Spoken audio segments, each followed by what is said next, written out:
بسم اللہ الرحمن الرحیم۔ ہم نے پریویس لیسنس میں پڑھا تھا محمد بن قاسم کے بارے میں۔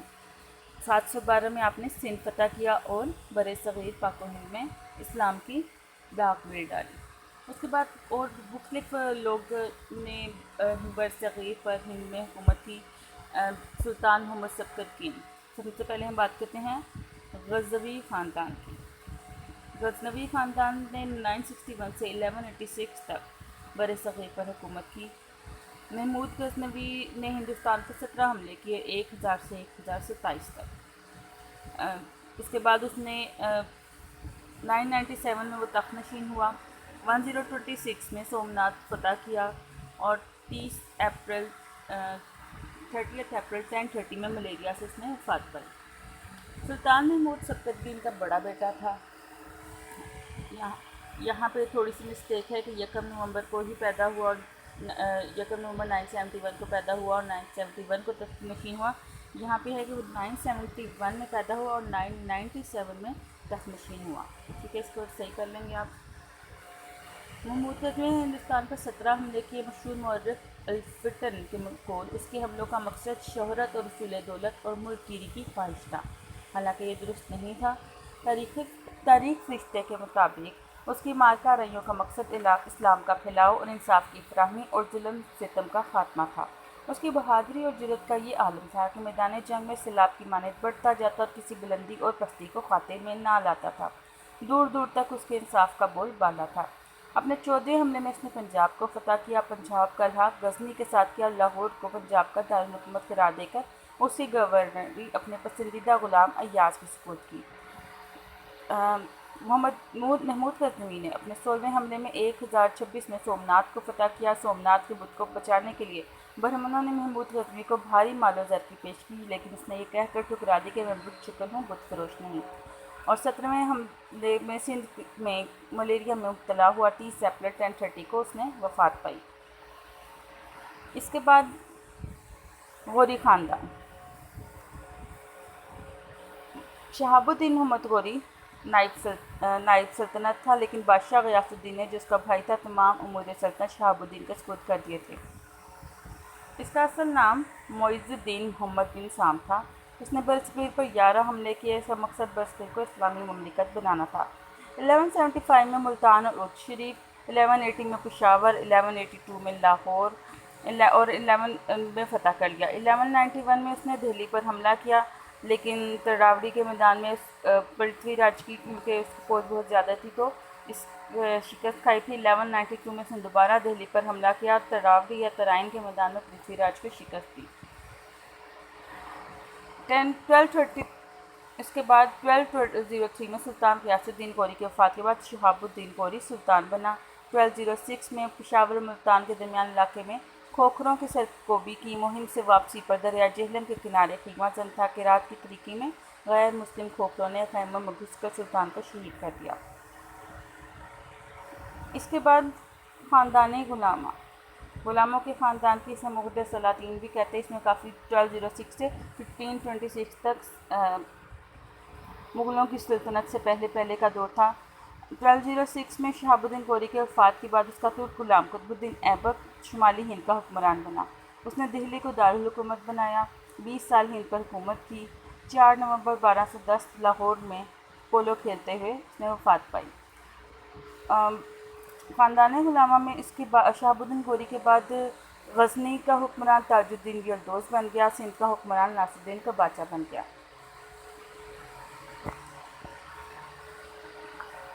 اس کے بعد یلدوز جو کہ غزنی پر قابض ہو گیا تھا، اپنے آپ کو شہاب الدین غوری کا اصل جانشین تصور کرتا تھا، جبکہ قطب الدین ایبک نے پنجاب کو ہندوستان کا صوبہ ہونے کے سے خود قبضے میں رکھنے پر اصرار کیا۔ دونوں میں جنگ ہوئی۔ تاج الدین یلدوز کامیاب رہا، لیکن بعد ازاں قطب الدین ایبک نے یلدوز کو شکست دی اور قطب الدین ایبک نے ناصر الدین کو بادشاہ کو سندھ کا حکمران مقرر کیا، شمس الدین کو بدایوں کا۔ قطب الدین ایبک نے فتح دہلی کے بعد 20 سال تک ہندوستان پر حکومت کی۔ 16 سال شہاب الدین غوری کے نائب کی حیثیت سے، 4 سال تک خود مختار سلطان کی حیثیت سے اس نے راجپوتوں کو بار بار شکست دی۔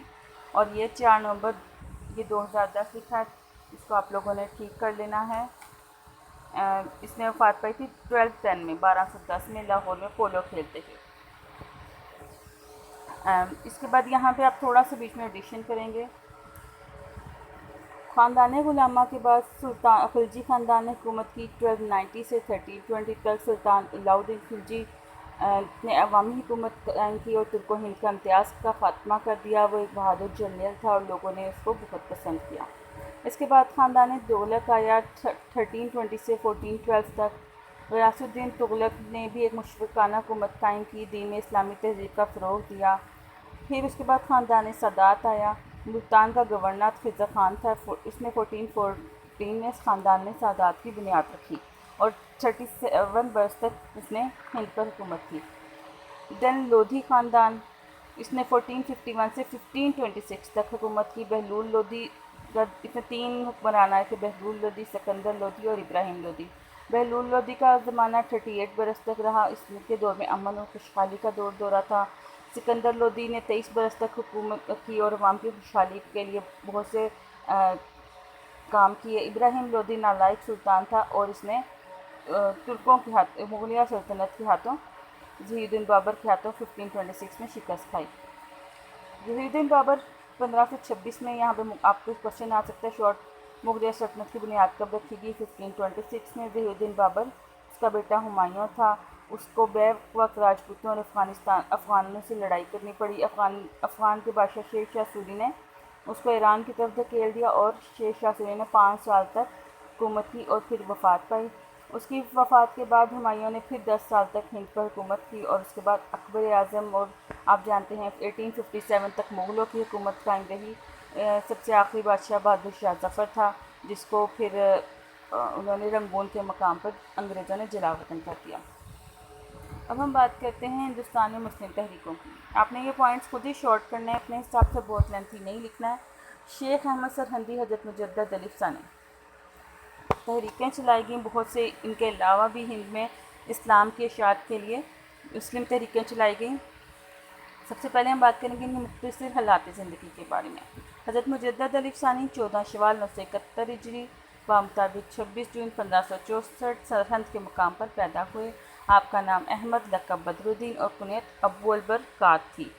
آپ خلیفہ دوم حضرت عمر فاروق کی اولاد سے تھے۔ آپ کے والد محترم کا نام شیخ عبد الواحد تھا، جو ایک ممتاز عالم دین تھے۔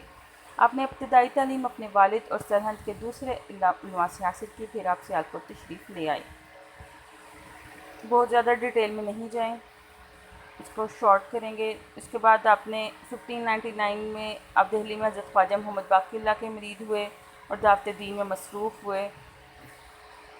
اس کے بعد ان کے کارنامے، انہوں نے کیا کیا؟ سب سے پہلا، ہندو جارحیت کا مقابلہ۔